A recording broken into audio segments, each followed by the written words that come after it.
De quoi je me mêle sur rmc.fr et 01net TV. François Sorel.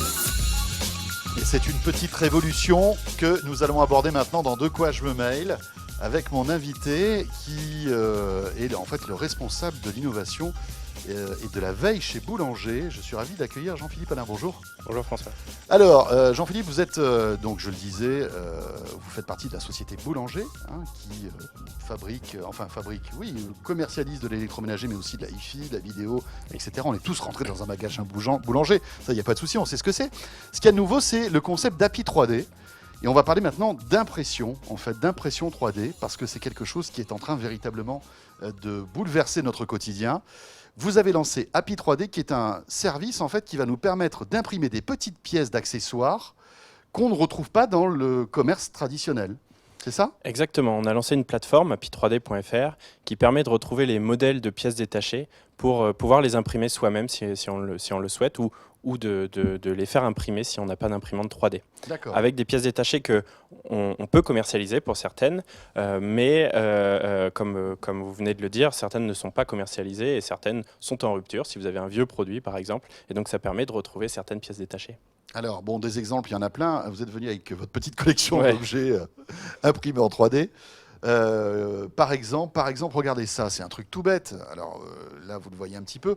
C'est une petite plaque qui vous permet, en fait, à l'arrière de votre télécommande, de coincer les piles, en fait. De ne pas avoir de scotch. Voilà, de ne pas avoir de scotch, parce que c'est vrai que c'est le genre de truc, vous savez, ça, le petit clapet se casse, et après, voilà, ça tombe, donc on met du scotch.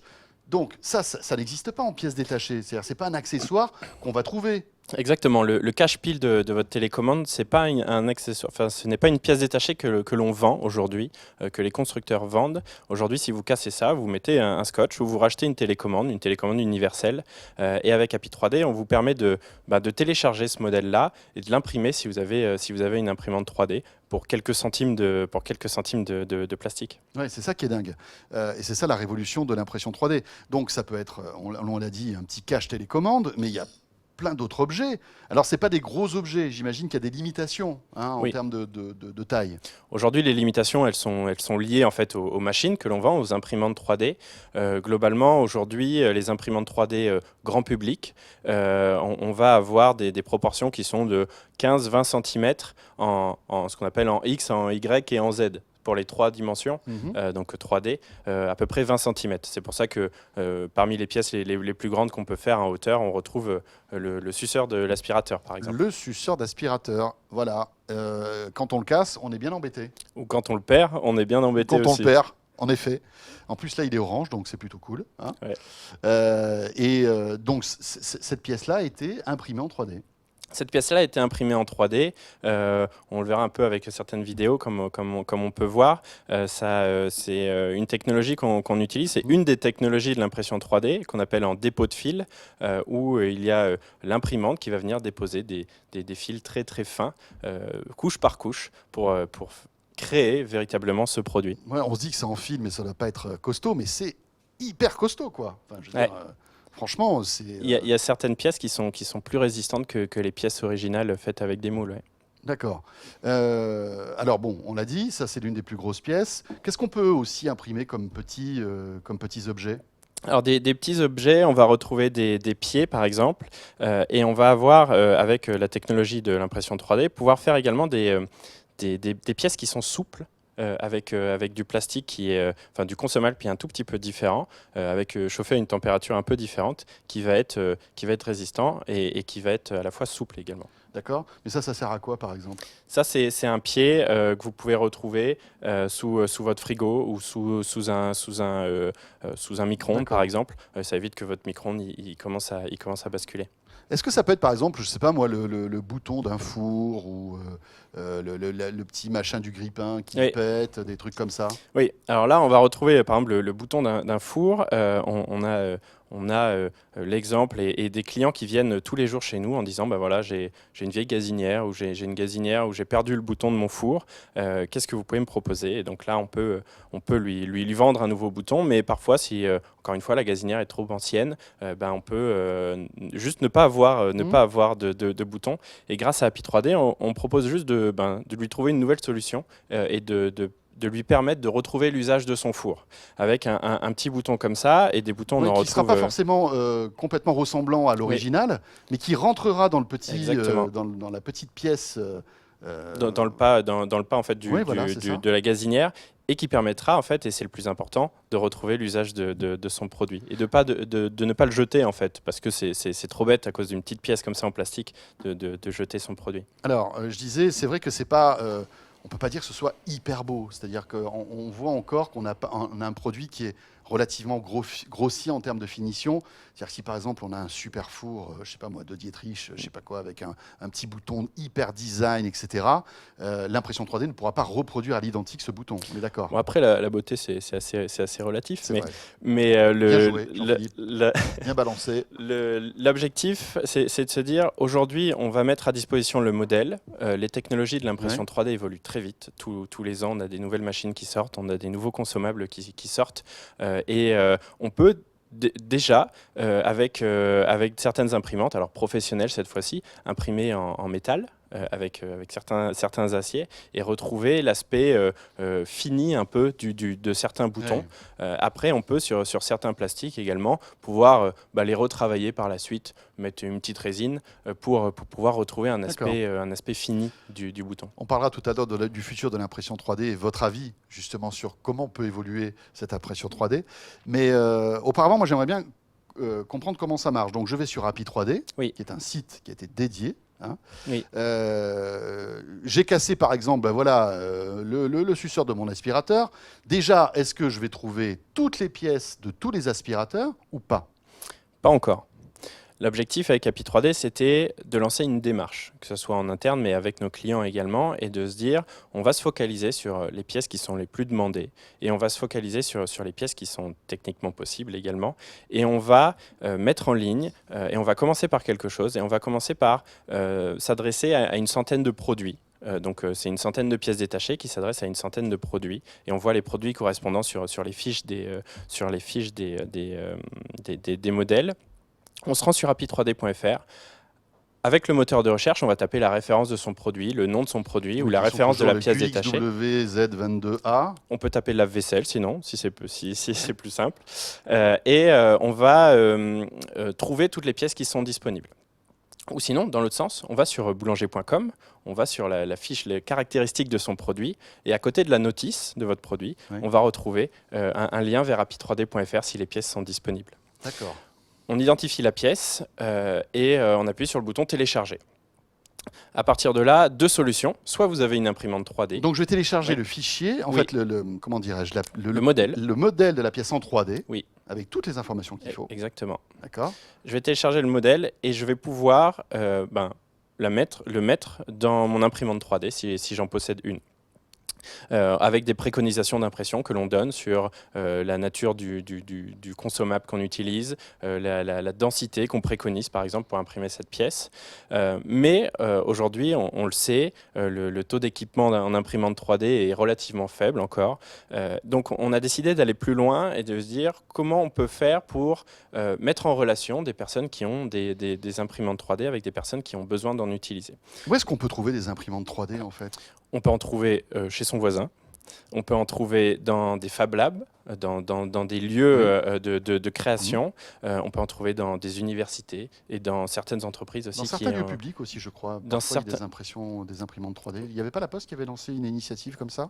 La Poste, dans certains bureaux de poste, mettent à disposition, ont un service d'impression 3D. Et après, il y a des grandes entreprises comme Sculteo, par exemple. Donc je télécharge mon fichier, je le mets sur une clé USB, c'est ça? Oui.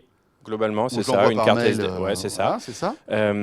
Donc, soit j'utilise mon imprimante 3D, soit via un partenaire qui s'appelle 3D Hubs, qui est un peu le Airbnb de l'imprimante 3D. On va trouver une imprimante 3D près de chez soi et on va pouvoir faire imprimer ce bouton, ce suceur d'aspirateur, moyennant quelques euros pour le consommable et pour l'usage de l'imprimante 3D. Et ça coûte combien? Tiens, par exemple, voilà mon petit cache de télécommande que j'ai pété. Ça coûte combien? Parce que si ça coûte plus cher que une télécommande universelle, ça vaut pas le coup. Pour la planète, peut-être. Ouais, pour la planète, ouais. Ça, en plastique, c'est 11 centimes.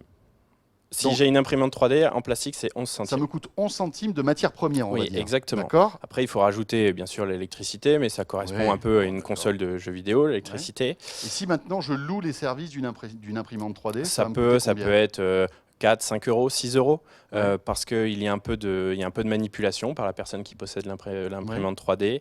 Il y a un peu de consommables, il y a un peu. C'est encore un peu cher quand même, hein, Jean-Philippe. On est d'accord? Non? Enfin, ça 4, 5, 6 euros, c'est pas donné, hein. C'est un C'est- petit bout de plastique. C'est pas donné, mais les technologies évoluent et l'objectif c'est de se dire qu'on on va vers un taux d'équipement qui va être de plus en plus important. Oui, les prix vont baisser naturellement. Et l'objectif, c'était le deuxième objectif d'API 3D, c'était de montrer que l'impression 3D, c'était pas juste imprimer des petites figurines ou juste imprimer. Oui, des trucs qui servent à rien qui la servent à plupart rien, du temps. exactement. Et là, ça sert à quelque chose. Exactement. Mais alors, si j'ai bien compris, vous avez des centaines de références, mais il en faudrait des dizaines de milliers pour que tous les produits soient, enfin, en tout cas, soient référencés. Est-ce que les constructeurs, mon constructeur de four ou de grille-pain joue le jeu? Est-ce que vous avez, il y a des questions de droit là-dedans ou pas? De brevets? Oui. Oui, il y a des questions de propriété intellectuelle, il y a des questions de brevets, enfin, liées à la propriété intellectuelle. Et l'objectif avec API 3D, c'était de se dire, on passe un peu au-dessus de ça sur nos marques, donc Essentiel B et Listo, et on va mettre en open source les modèles de pièces détachées. Et c'était principalement pour montrer également à nos clients et à nos fournisseurs que c'était possible en fait, et que ça avait du sens pour les clients. C'est bien le début d'une démarche, et l'objectif avec api3d.fr, c'est de pouvoir dire à nos fournisseurs et à d'autres marques internationales, regardez, ça a un intérêt pour vos clients, pour nos clients, c'est un intérêt pour vous aussi, ça évite de stocker des pièces pendant des années et des années. Mais ça ne met pas un peu à mal leur business parce qu'on sait que, enfin, excusez-moi, j'emploie un terme un peu violent, mais ils se gavent quand même en termes de marge avec ce genre de produit. Vous allez payer ça 15 euros chez je sais pas moi, un constructeur de pièces détachées. Donc, est-ce que vous êtes pas en train ils sont pas en train de se tirer une balle dans le pied si demain on peut imprimer nous-mêmes ces pièces détachées? La pièce détachée peut être chère parce qu'il faut se dire qu'il y a une notion de stockage derrière qui coûte très cher aussi. Oui. Enfin, les constructeurs aussi marchent bien dessus. Ça fait partie de leur business Ça model. fait partie de leur business model. Donc là, voilà, est-ce que tout le monde va être d'accord là-dessus? Ce qu'on se dit sur des pièces comme ça, déjà, celle-ci n'existe pas en tant que pièce détachée, mais pour le bouton, c'est pas là-dessus qu'il y a un vrai intérêt, une vraie expertise de la part de la marque. Là où il y a une vraie expertise, c'est sur des cartes électroniques, des moteurs. Et ça, aujourd'hui, on ne peut pas les faire en 3D. Donc l'objectif, c'était de se dire, on ne va pas mettre toutes les pièces détachées, 100% des pièces détachées, parce que ce n'est pas possible. Il y en a qui ne sont pas techniquement imprimables. Mais pour certaines pièces, c'est un intérêt, dans quelques années, de pouvoir retrouver l'usage de son produit pour ces Donc petites pour pièces-là. l'instant, on retrouve des références que de produits, on le disait, Essentiel B, qui est la marque, Essentiel B et Listo. marque de distributeur de boulanger, et Listo. Oui, c'est ça, aussi, sont nos deux marques. Oui. Voilà. Parfait. Une petite question concernant en fait le fait que vous vendez vous aussi des imprimantes 3D. Oui. Je vais chez Boulanger, je peux acheter une imprimante 3D. Exactement. Et c'est ça. Et j'en reviens sur notre objectif, c'était de montrer qu'on n'imprime pas juste des conneries avec une imprimante 3D, qu'on ne la vend pas comme une console de jeux vidéo, mais qu'on permet à nos clients d'imaginer cette technologie dans leur quotidien. D'imaginer qu'une imprimante 3D que l'on vend à partir de 300 euros, donc c'est assez accessible, on peut imprimer des objets comme ceux-ci. Là, on n'est que encore sur de l'électroménager et du multimédia, mais on peut le voir à l'écran. Il y a plein d'accessoires, plein d'usages qui sont possibles grâce à ça. Et chez Boulanger, vous avez des imprimantes 3D qui sont à disposition des clients justement pour imprimer des objets? Pas encore. Pas encore, ça fait partie oui, c'est ça, ça fait partie de la continuité du projet. Pour remettre un peu le projet dans le contexte, c'est un collaborateur qui nous a amené cette idée, un collaborateur qui est passionné d'impression 3D, qui est arrivé avec une de ces pièces-là qu'un client avait modélisé et mis en ligne gratuitement en open source. Et il est venu vers nous mi-novembre dernier. Donc il y a moins de 6 mois. Ouais, vous avez vite réagi. On a très vite réagi parce qu'on a très vite vu le potentiel pour nos clients et pour nos produits. Le but, c'était de montrer très rapidement à nos clients, à nos partenaires et à nos collaborateurs qu'on pouvait faire quelque chose qui a du sens en un laps de temps très réduit et pas avec des moyens faramineux. Donc c'est bien le début de la démarche. Il y a énormément de choses encore à aller explorer dans nos centres SAV, dans nos magasins, c'est dans la conception de nos produits. De toute cette histoire. Hein. Oui. Dernière chose, Jean-Philippe, aujourd'hui on arrive à imprimer, donc, vous le disiez, des petits objets en plastique. Maintenant, il y a des imprimantes qui permettent d'imprimer du fer, hein, en tout cas de l'acier. Est-ce que demain ou après-demain, on pourra imprimer des choses beaucoup plus complexes? Je ne sais pas moi, par exemple, une plaque électronique, vous en parliez tout à l'heure, c'est quelque chose qui est du domaine de la science-fiction ou on peut l'imaginer? On peut l'imaginer et on le fait déjà en fait. Avec des imprimantes professionnelles, on peut arriver à faire du prêt-à-porter quasiment. On peut arriver pour tous ceux qui sont avec nous en vidéo, on voit qu'on imprime. Alors c'est bon, c'est une robe imprimée en 3D. Je ne suis pas persuadé qu'elle soit hyper confortable, hein, mais ça existe. C'est ça, ça existe. On peut imprimer des métaux, on peut imprimer ce bouton en or si vous voulez, on peut l'imprimer en or. Et demain, en fait, le vrai enjeu, c'est que ça arrive dans les foyers et que ces machines qui sont professionnelles et qui peuvent imprimer de la nourriture, par exemple, puissent être accessibles à tous. Moi, j'ai déjà mangé un bonbon imprimé. Il y a des progrès à faire. Il y a des progrès à faire. Après, le goût doit être assez bizarre. similaire, mais c'est un peu rigolo. Oui, on peut même imprimer des pizzas, des trucs comme ça. Oui. Mais vous n'avez pas répondu à ma question. Est-ce que demain ou après-demain, on pourra imaginer imprimer de l'électronique carrément? Oui, en fait, les limites vont être poussées, bien que la technologie de la 3D a plus de 20 ans, quasiment 30 ans. Tous les jours, tous les mois, il y a des nouveaux types de filaments qui existent. On peut imprimer en fibre de carbone, on peut imprimer avec des filaments à partir de bois. Et demain, des matériaux de plus en plus complexes, avec des imprimantes qui permettent d'allier plusieurs matériaux, seront accessibles à tous. On parle même d'imprimer des organes. Hein. Ça existe déjà. Ouais. Et bien voilà, une initiative intéressante à découvrir. Donc c'est Happy 3D, le site Happy 3D, tout simplement. Alors on n'en est qu'au début, hein, je le disais tout à l'heure, c'est l'an zéro. On verra bien comment tout ça va évoluer. Mais en tout cas, c'est une très bonne initiative. Merci beaucoup, Jean-Philippe Alain. Merci beaucoup. Responsable donc de l'innovation et de la veille chez Boulanger. Vous restez avec nous, de quoi je mets la suite dans un instant. Ce sera avec Victor Jakimovic. On va parler de tracker avec lui. À tout de suite. De quoi je me mêle sur rmc.fr et 01net TV.